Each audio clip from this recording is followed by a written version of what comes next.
பரிசு திட்டத்தின் ஒரு பகுதியாக விழுப்புரம் மாவட்டத்தில் 6,31,122 குடும்ப அட்டைதாரர்களுக்கு 3,000 ரூபாய் பணத்துடன் அரிசி, வெல்லம் மற்றும் கரும்பு வழங்கும் அரசு நலத்திட்டம் வழங்கும் விழாவினை விழுப்புரம் சட்டமன்ற உறுப்பினர் லக்ஷ்மணன் பொங்கல் தொகுப்பினை வழங்கி துவக்கி வைத்தார். தமிழ்நாடு முழுவதும் பொங்கல் பரிசு தொகுப்பு வழங்கும் திட்டம் தொடங்கியது. சென்னையில் முதலமைச்சர் மு.க.ஸ்டாலின் திட்டத்தை உங்கள் தொகுப்பை வழங்கி துவக்கி வைத்தார்.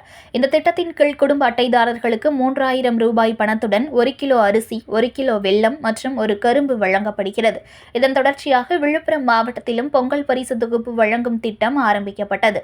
மாவட்ட தொடக்க விழாவை விழுப்புரம் மத்திய மாவட்ட செயலாளர், விழுப்புரம் சட்டமன்ற உறுப்பினர் திரு லக்ஷ்மணன், கூட்டுறவு துணை பதிவாளர் மீனாட்சி சுந்தரம், சார் பதிவாளர் மணிமொழி மற்றும் பானு இணைந்து துவக்கி வைத்தனர். விழுப்புரம் மாவட்டத்தில் மொத்தம் 6,31,122 குடும்ப அட்டைதாரர்களும், விழுப்புரம் தாலுகாவில் 1,32,000 குடும்ப அட்டைதாரர்களும் இந்த திட்டத்தின் மூலம் பயன்பெற உள்ளனர்.